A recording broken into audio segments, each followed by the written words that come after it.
Hello, I'm Jake Stone, I'm Jesse Owens. and we welcome you to another episode of Generally Particular, a production of the London Lyceum.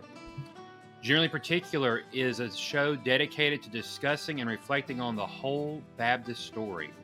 We are a show about Baptist, by Baptist, and for Baptist, as well as Anglicans, Methodists, Presbyterians, and Lutherans. And yes, even if by some chance there is a Jesuit who is joining us. I am a Calvinistic Baptist, and Jesse is an Arminian Baptist. In the 17th and 18th centuries, we would have been known as a particular and general Baptist, and so we've brought those together in what we think is a fun and educational venture called Generally Particular. Now, Jesse and I join you today a week after the Great Freeze of 2024. Oof. Now, Jesse is more Yankee than I am because he's lived more up north than me. And let me just say that last week here in Louisville, I think we went 5 or 6 days without it getting above freezing. I'm talking about getting up in the morning and it being 5, 6, Saturday 2, with the wind chills -10 and below. Folks, that's cold. And my hat goes off to the people who live in Minnesota and Vermont and Canada. Because even if you might find 90 degrees and humidity oppressive, give me that over what I felt last week. What about you, Jesse? Yeah, I'm with you. Don't let Jesse be shy. He did a polar plunge last week in this. yeah, I did a polar plunge and I recorded it and posted it on social media. His Anon account. Yeah, on my burner account. That's Jake has a burner account that gives political commentary, which was given a lot of political commentary last night during the New Hampshire primaries. Jake wants to say a little bit more about that here in just a moment. And mine is me doing the polar plunge. That's exactly right. No, it was really cold here. I think it might have been a little bit colder in Louisville on some days, but we got a lot more snow. Yeah. And then some ice, and barely got out of the house. And so, so it was an interesting week. It was an interesting week. I think I've had my fill of winter, and I'm ready for spring. Bring on summer. When you go through weather like this, you say, I promise I'm not going to complain when it's 95 and 90% humidity, but we probably will. Well, but I'm with you. I will take that all day, every day over this winter weather. We had more snow come last Thursday night and Friday morning and of last week. Of course, it had snowed the Sunday night too. I had to drive in at home, and everybody makes fun of how slow I drive, which is not true. I go 5 to 10 miles per hour for the speed limit. Oh, I was going. I don't think that's true. It is true. And I was driving slow to go home last week because I get nervous. And it came down. We got 2 inches here last week, and I know people might be listening and saying that's nothing to this Mississippi boy. It is, but we still opened Friday for business at the library, but it was cold and the wind was blowing, and it's just here. And this is different stuff. Back home, I didn't look forward to spring because spring was short and it meant summer was here. But up here, I long for spring. Yeah. I am ready. We got 2 months to go. I hope the groundhog does whatever he's supposed to do, that it means spring's around the corner. For the years that Tiffany and I lived in Louisville, I remember sitting at my carrel in the library over by the window. I was right next to a window looking towards the parking lot there behind the library. And we got a lot of snow in the years that we were there. People who had lived there for a while said that it was an abnormal amount of snow. But yeah, I remember looking out that window thinking, spring cannot come soon enough. Now, the difference is in Louisville, they're far enough north that they actually have equipment to remove the snow. Yeah. When you get snow in Nashville, or in, where you're from in Mississippi, it's like you don't go anywhere till it melts. So schools were shut down from last Monday. Well, the public schools were out for MLK, and my oldest did not go back to school until today. Today. They were out all of Today? last week and Monday and Tuesday, and they went back today. Wow. So, yeah. And right off of the Christmas break too. So Yeah. yeah. We had all seen a lot of each other. We sure have. Well, it was Jesse was so weak in the cold that he wouldn't even let me come down and have lunch last Wednesday because he said he couldn't get out of his house. So, yeah. Well, my driveway is on a decent slope. You've seen it, and it was completely iced over until probably Tuesday. Yeah, but Yesterday or the you day live on before. that golf course. Certainly they Yeah, had the equipment out there clearing that stuff out pretty fast. I mean, it ain't they like you're on the normal rural roads. they You don't got ca- down here they that access. our Jesse's our neighbor is an ex congresswoman from that area, so no, she's not. I've Well, seen her house is a castle, folks. she's not my immediate neighbor though. She does live in the area though. She does live in the area. So yeah, I mean our streets were okay, but my driveway was like an ice skating rink until yeah, probably Monday or Tuesday this week. Our So road all that here, yes, all that to say, let's move on to spring. Spring, bring us summer. We're ready. we're ready. Sunshine. Okay, now it's just raining here, so that's what we've got now here. Yeah, same here. So today we are going to be talking about in our series Baptist Bios. We are discussing a man named Thomas Monck. And Thomas Monck I never knew or heard of until I met Jesse.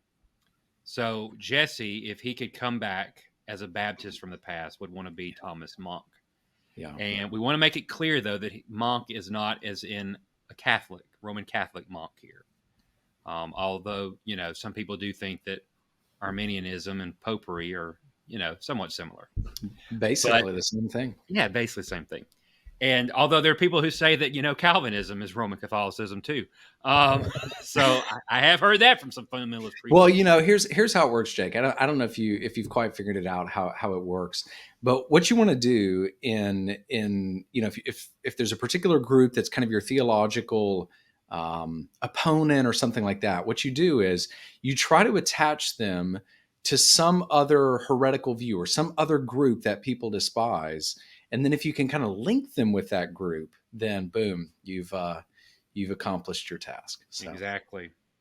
Well, we are looking at the end, and this is the chapter in this very good book, Arminian Baptist, A Biographical History of Free Will Baptists. And Jesse wrote the chapter on Thomas Monck. And this is probably my favorite chapter in this book for a very simple reason. It's because you think that it's really well written. That's the reason, isn't it? That'd be point 2. Okay. But point 1 for why this is my favorite chapter is because yours truly is in this chapter. I am mentioned in the last footnote of this, and these nice words are here. Many thanks to Jake Stone for pointing me to this account from Spurgeon. Of course, I've never received any reimbursement or royalty for my name being in here and contributing that, but we won't debate that point too long. If I were to give you a portion of what I've received, would it buy a piece of gum? No. Okay. It would be like I'd have to take a portion of the free book I received and give it to you. But anyways. Okay. I also like this chapter because the word quoting Monck, popish, is used in here, and that makes it always a really good chapter. We love that. So, Jesse, let's talk about Thomas Monck today. Let's just start with the big picture. Who was he? Yeah, so the title of this chapter is Thomas Monck, a farmer theologian. It's really difficult to know a lot about Thomas Monck's life, and that's true of a lot of Baptists in this period. It's difficult to get a sense of maybe the early periods of their life because just so much is lost to history. There aren't biographies often written of them. So we're dependent upon, just kind of scant resources and trying to figure out, some things about them. But by all indications, Thomas Monck was a farmer. Seems to have come from a farming family. Pastored in the Midlands of England, I think in Buckinghamshire, and so was a farmer, and a pastor, but really an incredible theologian. I think that's one of the things that really stands out the most to me, and something I try to emphasize in this chapter is, it would appear, if Monk is a dissenter, which he certainly is, that he wouldn't have had the same access to formal theological education. He wouldn't have been able to go to Oxford or to Cambridge, and so he didn't have those sorts of resources. But when you read Thomas Monk's writings, whether it's his contribution to an Orthodox creed or one of his other works, Cure for the Cankering Error, he's just constantly drawing on the theological tradition that we have, the early church, and many of the reformers, and even some of the Protestant scholastics, to make his case in the Confession of Faith, in Orthodox Creed. He actually reprints some of the early confessions of faith, the early creeds, and so that's really striking. Monk was born sometime probably in the 1620s, 30s, 40s, somewhere in there. We really don't know. We know he's alive and ministering sometime in the mid 1640s, and he dies sometime around 1685. Would certainly be the case. But Monk just plays a really instrumental role during a really important time for the English General Baptists. He is a stalwart defender of orthodoxy on the doctrine of the Trinity, and particularly the incarnation. So this is one of the things that we can kind of tease out a little bit here. But if you're very familiar with General Baptist history at all, one of the things that often comes up is what's referred to as the Caffin controversy. And it's a controversy surrounding a General Baptist pastor by the name of Matthew Caffin, who it seems that he held heterodox beliefs on the incarnation. And much of Thomas Monk's work seems to be aimed at rebutting not only anti-Trinitarian ism in England in the mid to late 17th century, but specifically the teachings of Matthew Caffin. And he devotes a lot of his energy and his published writing to dealing with that. Thomas Monck also, though, was someone who experienced persecution for being a Baptist, for being a dissenter. And so there's a connection with Thomas Monck and William Kiffin. It appears that William Kiffin, and this is something we talked about when we did the episode on Kiffin, that Monck was either in prison or was connected with those who were imprisoned at Aylesbury around the 1640s. And Kiffin was involved in getting them out of prison by making an appeal to the king. So basically Monck is a General Baptist pastor, a theologian, a farmer, someone without a lot of formal training and education, but someone who is incredibly steeped in the Christian tradition and draws on that for some of his theological writings that are really careful and nuanced and have surprising theological depth for, quite frankly, most anyone of his time, but certainly for a Baptist of his time. So that's maybe a brief introduction. So let's talk about some of these writings that you mentioned first. Tell us a little bit about this Sion's Groans for Her Distressed. This seems to be a work that Monck writes as a way of defending religious liberty, liberty of conscience, and the rights for Baptists and other dissenters to be able to publicly gather and worship. So tell us a little bit about that, and then kind of how would you define where it ranks among Baptist literature of this century dealing with the subject of church and state? Yeah. So Zion's Groans for Her Distressed is, I think, a multi-authored work.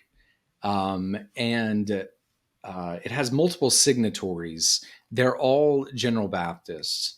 And Thomas Monck is the first listed in the listing of names. It's published in 1661, not too long after the restoration of the monarchy with Charles II. And in it, Monck actually appeals to the primary General Baptist Confession of Faith in the second half of the 17th century, which is the standard Confession of Faith. And in it, I would say that he just gives a standard Baptist defense of religious liberty, of religious toleration. And so he appeals for the distinction between the Old and New Covenants in some ways, and the ways in which the nation of Israel and what you have in England and an established church, that those are not synonymous. Those are not the same thing. So instructions that are given to the nation of Israel are not something that you can just bring over or carry over into the Church of England and then persecute. So he argues for freedom of conscience. He argues for religious liberty. It's hard to know how much of this he wrote himself. But again, when it comes to the signatories, he's the first listed. So I'd say there's a good chance he played a very important role in it.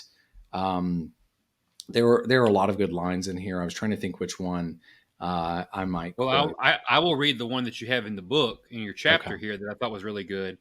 O ye rulers of the world and inhabitants of the earth, this was the way the Lord of all things with his disciples and followers took, to plant and establish the doctrine of the gospel in the hearts and affections of the sons of men. Be ye not, therefore, unlike those whom you say you follow, by imposing your doctrines and traditions by violence of penal laws and edicts, to the imprisoning, banishing, and spoiling the goods of the conscientious, causing them, as saints of old, to be destitute, afflicted, and tormented, although for their innocency and uprightness the world is not worthy of them, with an allusion there to Hebrews, the end of Hebrews 11. So I think it's very clear, all Baptists of this period would be affirming this and arguing this on both sides of the Atlantic. Yeah, and I think that's exactly right, and that's a really good point. One of the things that we were talking about prior to coming on here is a work from 1660. Oh, I think it's 1660. That's the humble apology of some commonly called Anabaptist. And so the humble apology is really interesting because I think it takes a similar line of thought, and it actually draws on some of these confessions of faith among general and particular Baptists. And you have people signing the humble apology who are both Arminian Baptists and Calvinist Baptists. So the first signer of the humble apology is William Kiffin. But you also have Francis Smith, who is one of the most well-known General Baptists, was a printer, printed a lot of the General Baptist works during this time period. And so to have all of these various figures kind of from different groups in 1660 writing or signing this work, defending religious liberty, religious toleration, but also their willingness within his jurisdiction to obey the magistrate, to obey the edicts and the commands of the king. So I think you're right. Yeah, this is representative in many ways of what Baptists throughout this period would have argued. And I think that's demonstrated by another work like the Humble Apology, but many similarities with Zion's Groans for Distressed, which Thomas Monck is a signer of. So then let's look at the defense that he gives of Trinitarian Orthodoxy. And you've talked about the work that he publishes in 1673, A Cure for the Cankering Error of the, say it for us? Of the New Eutychians. Eutychians, yeah. Eutychians. Yeah. All right. Yeah, that's right. So Eutychianism is kind of an ancient heresy that they're dealing with in the early church. And so what Monck is saying is there is really a revival of many of the anti-Trinitarian heresies that were combated by the creeds and councils. And so he actually draws on those creeds and councils. I do think that Thomas Monck has in mind some of the anti-Trinitarianism of well-known anti-Trinitarians like Biddle and Best, who are well-known anti-Trinitarians in this period. And there's kind of a proliferation of anti-Trinitarianism in the second half of the 17th century, but it affects the general Baptists as I noted earlier, specifically through the writings, or not the writings, through the influence of Matthew Caffin and the Caffin controversy. So I think that Thomas Monck has in mind sort of the general rise of anti-Trinitarianism, but he also has in mind Matthew Caffin. So you see in the subtitle of this work, what Monck is primarily pushing back against is those who would say that that Christ did not receive his flesh from the Virgin Mary, and is therefore not the physical descendant of David, or is not the descendant of David according to the flesh. And what he's trying to do is tease out all of the implications of that. And what he ultimately says is, if Jesus does not receive his flesh from Mary, and if he's not the descendant of David according to the flesh, then he is not the perfect mediator between God and man. His atoning work is not what Scripture presents it as. And so he's dealing with all of these theological nuances on the incarnation, and he's drawing on things like the Chalcedonian definition, as well as some of the writings of people like Peter Martyr Vermigli, which I find very fascinating. But in doing this, he's showing the connection and the significance of this for our salvation, for the atonement. And it to me, it's like he really gets it. He gets it. He understands that our understanding of the incarnation isn't theological speculation. So sometimes when we talk about, he's addressing these ancient heresies like Eutychianism, it's kind of like, it sounds like we're talking about how many angels can dance on the head of a pin, right? It sounds like speculation. But what the Council of Nicaea points out in the Nicene Creed is that these things are spelled out, and they're trying to clarify them, because the incarnation is about us and our salvation. And that's really what Thomas Monck is concerned about. Not only getting the person of Christ right, but realizing the person of Christ and the work of Christ are inseparably linked, and that's really what he's pushing back against, I think, in dealing with some of the false teachings of Matthew Caffin. And you have this great section that you provide for us as a summary of what he's arguing in his views on Christology, where Monck writes, "Wherefore, not ceasing to be God as thou wert, thou beganst to be what thou wast not. Man, to the end thou mightest be a perfect mediator betwixt God and man, which were both in one person, God that thou mightest satisfy, and man that thou mightest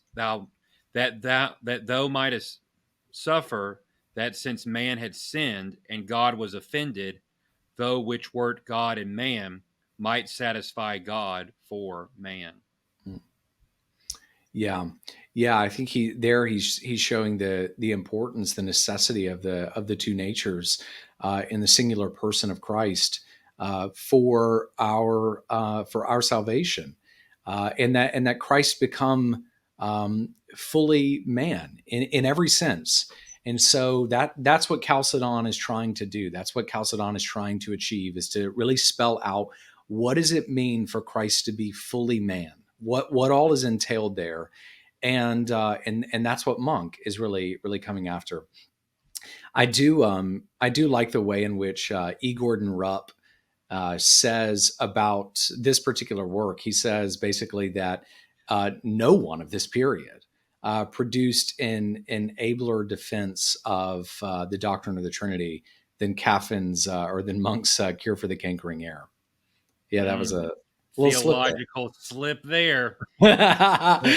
Little slip there. That's because we know where Jesse's theological allegiances are. Notice, folks, that he said Caffin appeared to be. He was heretical.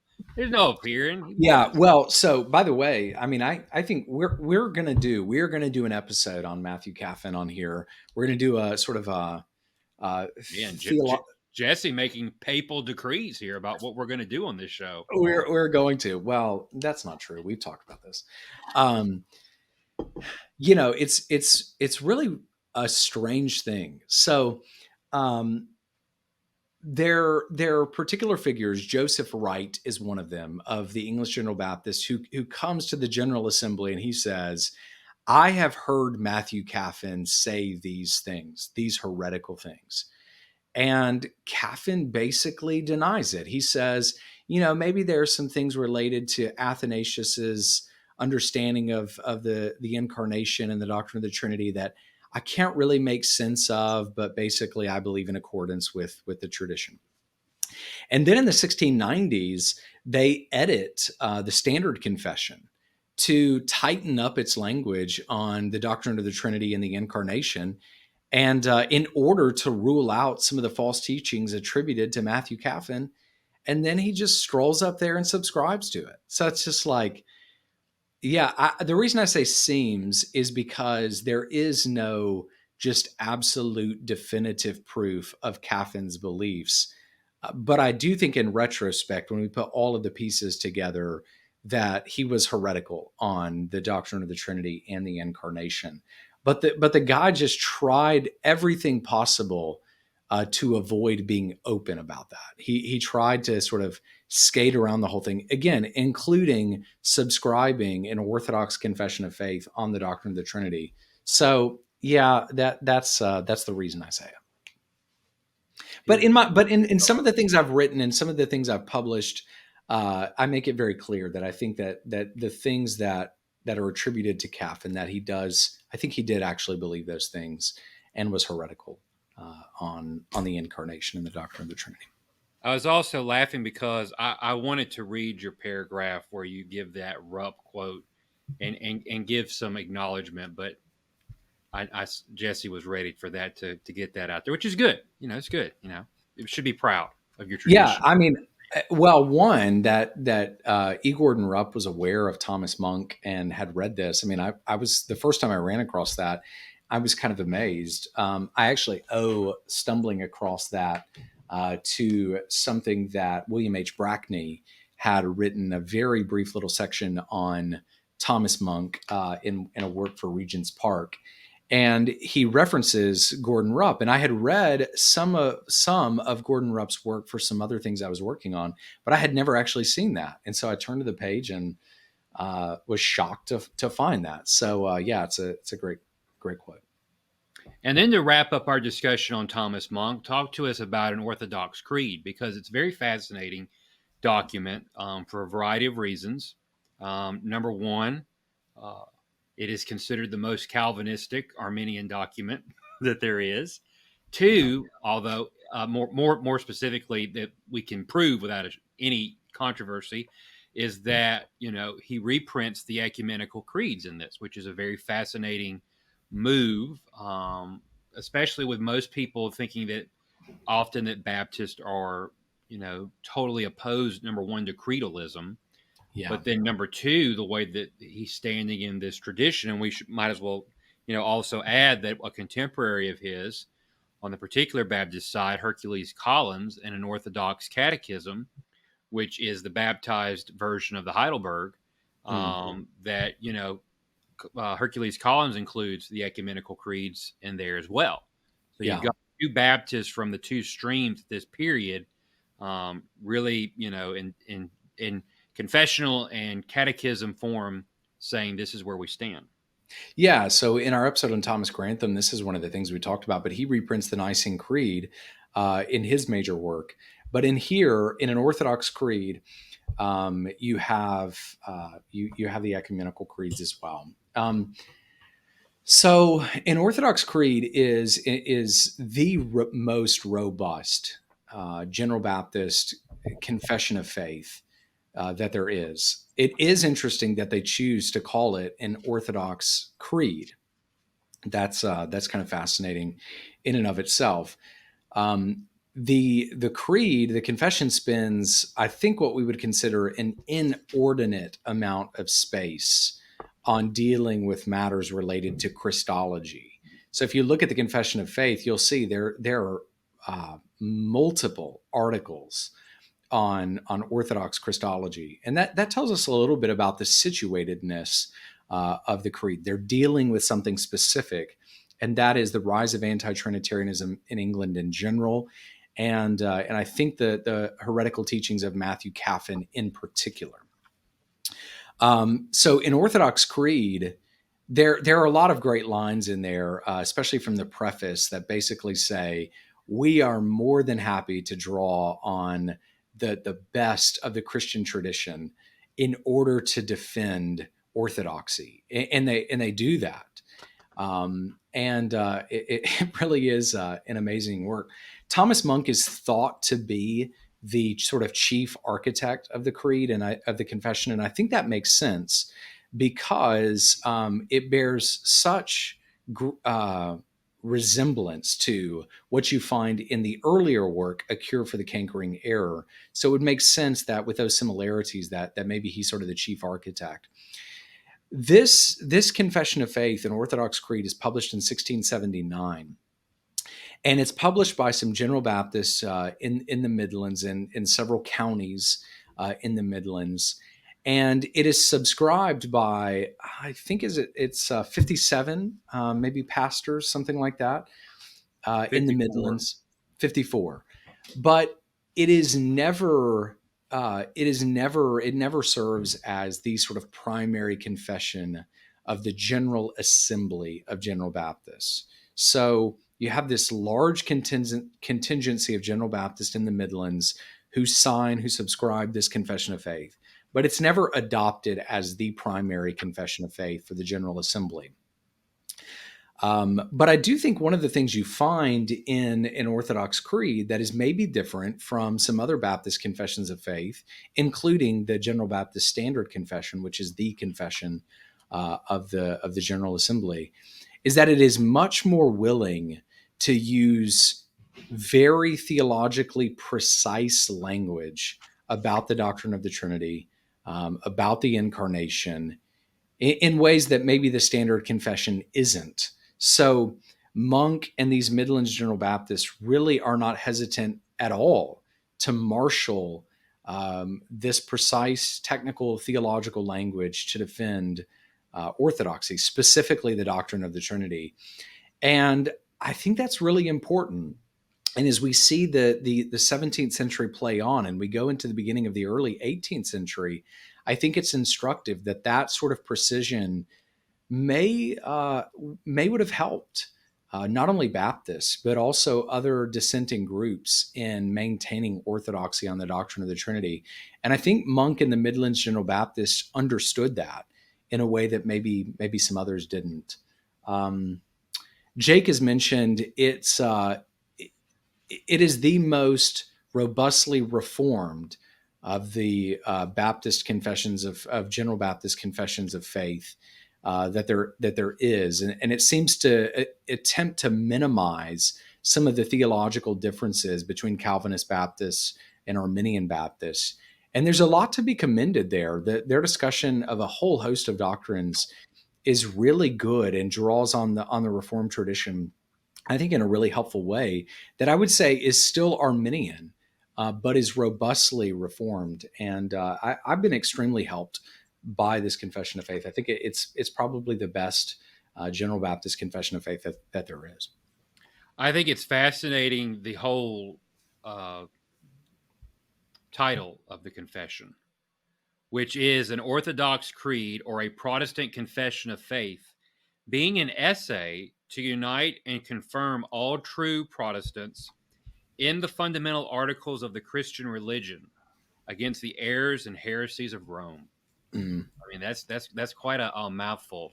Now, I think people should know that it's very fascinating to consider Article 16, which is on the two covenants. And so you actually can see here a General Baptist covenant theology, how they use the terminology, how they flesh it out in the sense of the Reformed, tradition on federalism.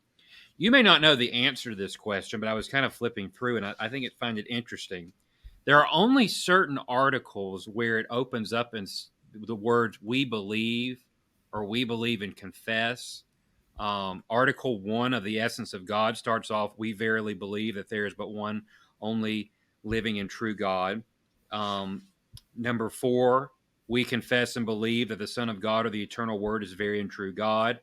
Article 5, we believe that the only begotten Son of God, the second person of the sacred Trinity, took to himself a true, real, and fleshly body. 6, on the nature, two natures is we believe. Communication of properties, we believe. Holy Spirit, we believe. But I don't see that language used. Let me take that. On reprobation, it says we do believe. Um, do you know why only a handful out of all of these articles, though, they would have started off that way? I'm just Yeah, curious. I mean, almost all of the ones that you mentioned, those early Or the articles, Trinitarian, yes. are the Trinitarian ones. That's right. So, if you look at like the Chalcedonian definition, the Chalcedonian Creed, or you look at the Niceno-Constantinopolitan Creed, that's the way that they structure it. Mm-hmm. And so my guess would be is that they're drawing on that. Okay. So in the Nicene Creed, you get a "we believe" regarding the Father, and then you get "we believe" regarding the Holy Spirit, and something similar in the Chalcedonian definition as well. So my guess is, because the majority of the ones that you're referencing there are dealing with those same doctrines, is that they're kind of trying to follow that pattern. Would be my best guess, and I think that actually makes really good sense. Sometimes you just shoot from the hip, but I think that actually squares quite well. Yeah. So, Jesse, if there's one thing that you want us to take away from Thomas Monck, what would it be?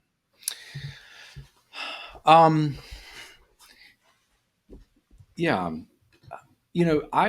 when I talk about Thomas Monck to students here at Welch College, when he comes out in systematic theology class or in a class I teach on Baptist ecclesiology, I try to point out to students, you have access to so many resources kind of at your fingertips that people in the 60s, 70s, 80s would not have had.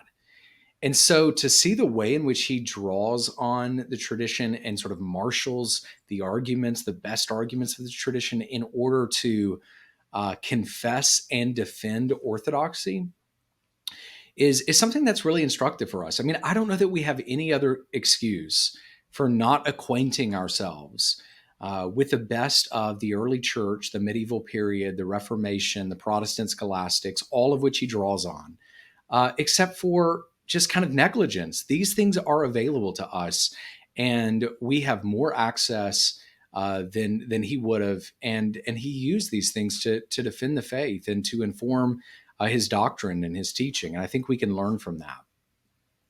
I also think, and this is related to that, his commitment to defending the ecumenical teachings of the early church on the doctrine of the Trinity are instructive. I don't get the sense from reading Thomas Monck's writings that the guy is just a troublemaker. I don't think he's like looking for a debate. He's not looking to write something against Matthew Caffin just for the sake of being a controversialist. I don't think he's interested in that at all.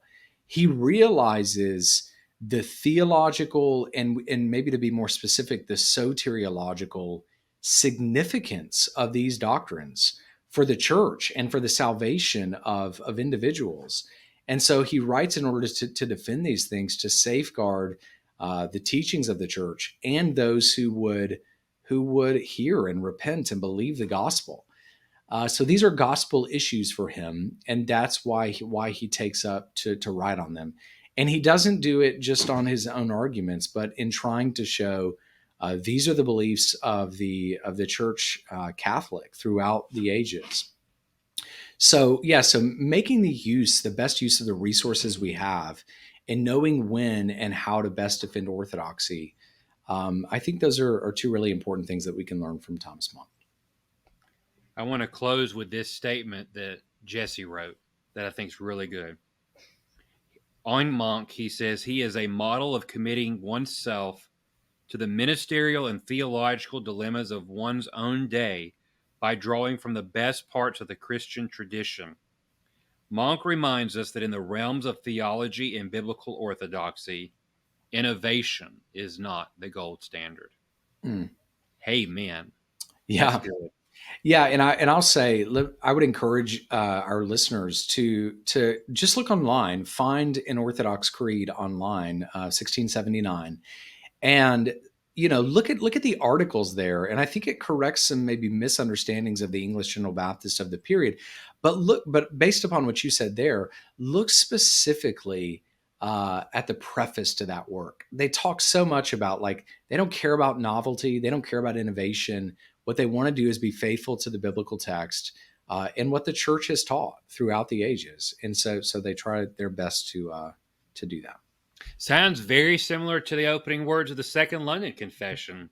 Yeah. Sounds like maybe they were using that when they wrote it. The Second London Confession.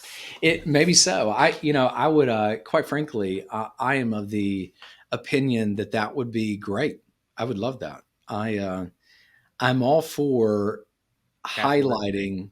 I'm all for highlighting these consistent overlaps and connections between Baptists of the period, general and particular. These are not isolated people in isolated groups who have very little interaction or have no interaction with one another, no interest in one another. And I think an Orthodox creed is an attempt to demonstrate that, is we want to be found within the great tradition and identify ourselves with Protestants. And so I think that spirit is very apparent in the text. And I think that's something we miss looking back by drawing too hard of lines between people like General and particular Baptists. And on that note, we will conclude. And so we always urge you to stay Baptist, our friends. And I think this will draw us to the end of the 17th century in our Baptist on Gill. So stay tuned. Stay Baptist, Jesse. Yeah, stay Baptist.